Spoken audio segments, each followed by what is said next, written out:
देखिए, घोषणा सामने देख के सदन में माननीय मुख्यमंत्री ने की है थोड़ा मोबाइल पीछे का भैया। और 10 जून से पहले एनजीटी की रोक से पहले जो उत्खनन बालू संग्रहित है, जिसकी मात्रा लगभग 20 लाख टन के आसपास बताई गई है, उसी स्टॉक में से जो नॉन टैक्स पेयर हैं या जो अगवा आवास बना रहे हैं, वैसे लोगों को ऑनलाइन बालू देने की सरकार की नीति है। मुझको लगता है कि इससे बालू को लेकर जो भी परेशानियां आम जनता को हो रही थी, उसके समाधान की दिशा में एक महत्वपूर्ण यह कदम होगा। क्या ऐसी नौबत क्यों आई? नेशनल ग्रीन ट्रिब्यूनल से अगर आप पूछेंगे तो उसके बारे में ज़्यादा उचित जानकारी आपको मिलेगी कि 10 जून से लेकर 15 अक्टूबर तक बालू के उत्खनन पर रोक क्यों है। अगर कोयला खदानों में उत्खनन पर रोक नहीं है, पत्थर खदानों में उत्खनन पर रोक नहीं है, अन्य माइनिंग एक्टिविटीज़ में रोक नहीं है, तो बालू के ऊपर रोक क्यों है, ये ज़्यादा बेहतर आपका एनजीटी है। इससे पहले भी झारखंड में बालू सर सामने देखिएगा। बालू घाटों की नीलामी को लेकर जो एनजीटी के गाइडलाइंस हैं, उससे देश की हर सरकार बंधी हुई है। एनजीटी के गाइडलाइन में बगैर माइनिंग प्लान के कोई भी बालू घाट की बंदोबस्ती नहीं हो सकती है। यदि सरकार जनता के प्रति अपनी शुभेच्छा के मद्देनज़र यह भी सोचे कि वह बालू को फ्री भी करना चाहती है, तो वह बालू को फ्री नहीं कर सकती है। और इस बार भी जो रॉयल्टी का पैसा होगा वो नॉन टैक्स पेयर के लिए सरकार अपने खाते से भरेगी।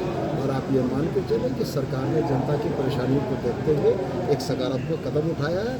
हम इसके सकारात्मक परिणामों की अपेक्षा करते हैं। एक दूसरा सवाल है, थोड़ा सा करेक्ट करना चाहूँगा, जिससे पूर्व भी महिला नेत्रियाँ आती रही हैं, आई हैं।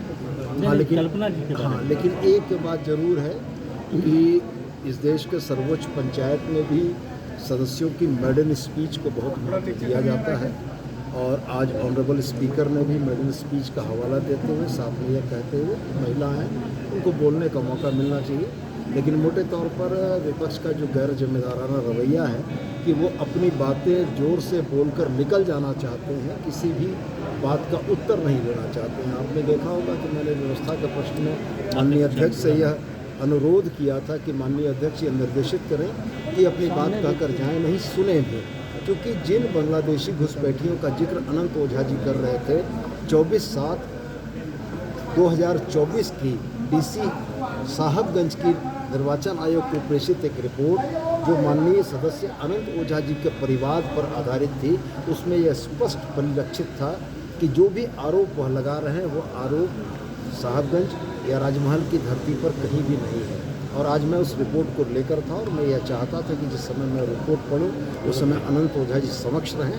लेकिन आप जानते हैं कि विपक्ष अपने पॉलिटिकल एजेंडा को सेट करने के लिए सिर्फ चिल्लाकर अपनी बात बोलकर, बांग्लादेशी घुसपैठियों की बात बोलकर निकल जाते हैं और ये सिलेक्टिव इश्यूज़ को चुनते हैं।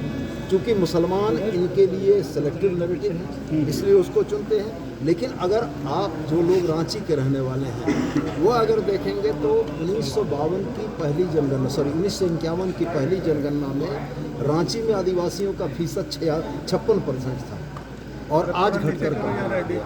तो ये डेमोग्राफी का चेंज किसी एक व्यक्ति के चलते नहीं है। राज्य में रोजगार के लिए आने वाले लोग जो यहाँ बस गए, निश्चित रूप से वो झारखंड राज्य की डेमोग्राफी चेंज के कारण और कारक रहे हैं। ठीक है, हम यह मानते हैं कि इससे कहीं ना कहीं राज्य के तमाम संसाधनों का अतिरिक्त बोझ पड़ रहा है, लेकिन इसमें सिलेक्टिव नैरेटिव करके तुष्टीकरण और मुसलमानों को टारगेट करने की जो प्रक्रिया या परंपरा भारतीय जनता पार्टी ने रखी है, हम इसका निंदा करते हैं।